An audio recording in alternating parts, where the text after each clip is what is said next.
பயங்கரமாக எடுத்தோம். 2 பக்கம் தண்ணி. அது அந்த வியூ தான் வேணும்.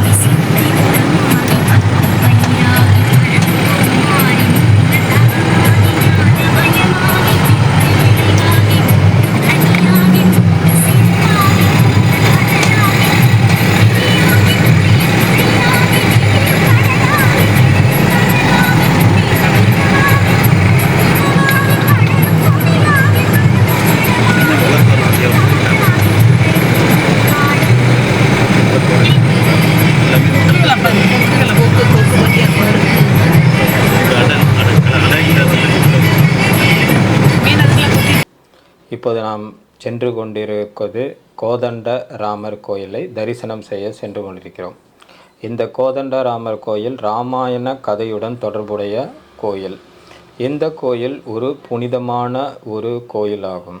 இந்த கோயில் ராமேஸ்வரத்திலிருந்து தனுஷ்கோடி செல்லும் வழியில் 12 கிலோமீட்டர் தூரத்தில் வங்காள விரிகுடா, மன்னார் வளைகுடா ஆகிய 2 கடல்களுக்கு நடுவிலுள்ள தனுஷ்கோடி தீவில் அமைந்துள்ளது. கோதண்ட ராமர் கோயில். இந்த கோயிலுக்கு பொதுவாக ஒரு கதை சொல்கிறாங்க. ஆனால் அந்த கதைகள் இணையதளத்திலும் சரி, பல்வேறு இடங்களிலும் சரி தவறாக சொல்லப்பட்டு கொண்டிருக்கக்கூடிய கதை. அது ஏன் தவறாக சொல்லப்பட்டிருக்க கதை அப்படின்னா, இப்போ ராவணனுடைய தம்பி விபீஷணன். ராவணன் சீதையை கவர்ந்து கொண்டு இலங்கையில் போய் வச்சிருக்கும் போது விபீஷணன் சீதையை விட்டுவிடும்படி சொல்கிறான். ஆனால் ராவணன் விடமாட்டான் அப்படின்னு சொன்னோன்னே அவர் கூட சண்டை போட்டுட்டு விபீஷணன் ஸ்ட்ரெயிட்டாக ராமரிடம் சரணாகதி அடைஞ்சிடறான்.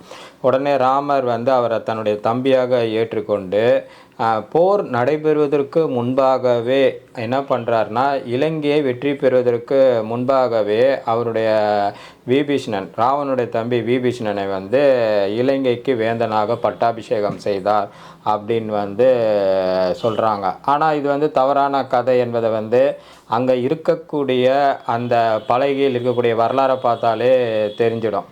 இப்போ நல்லா பார்த்தோம் அப்படின்னா, ராவணனுக்கும் ராமருக்கும் சண்டை நடக்குது. அந்த சண்டையில் ராமர் வெற்றி பெறுகிறார். வெற்றி பெற்றோன்னே அந்த இலங்கைக்குடைய மன்னராக விபீஷணனை நியமிக்கணும், அவருக்கு பட்டாபிஷேகம் செய்யணும் அப்படின்னு நினைக்கிறார். அப்படி பட்டாபிஷேகம் அப்படின்னா ஒரு புனிதமான இடம் வேணும்னு சொல்லிட்டு அந்த இடத்துல போய் அவருக்கு பட்டாபிஷேகம்னு முடிவெடுத்து ராமர் ராமேஸ்வரத்தில் அவருக்கு விபீஷணனுக்கு பட்டாபிஷேகம் செய்கிறார். அவர் பட்டாபிஷேகம் செய்த இடத்துல தான் இந்த கோதண்டராமர் கோயில் இருக்குது. கோதண்டராமர் கோயிலில் ராமர் கோதண்டம் என்னக்கூடிய அந்த வில்ல கையில் ஏந்தி இருக்கிற காரணத்தால் இந்த கோயில் கோதண்டராமர் கோயில் அப்படின்னு சொல்லப்படுது. இன்னொன்று, இந்த கோயிலுக்கு ஒரு சிறப்பு என்ன அப்படின்னா, மற்ற எல்லா கோயில்களையும் ராமர், லட்சுமணன், சீதை இவர்களை வணங்கிய நிலையில் தான் அனுமான் இருப்பார். ஆனால் இந்த கோயிலில் ராமர், சீதை, லட்சுமணன் அவர்களை வணங்கும் நிலையில் விபீஷணன் இருக்கிறது இந்த கோயிலுடைய சிறப்பு. இந்த கோயிலுக்கு போனோம் அப்படின்னா நமக்கு தலைமை பதவி கிடைக்கும் அப்படின்னு சொல்கிறாங்க.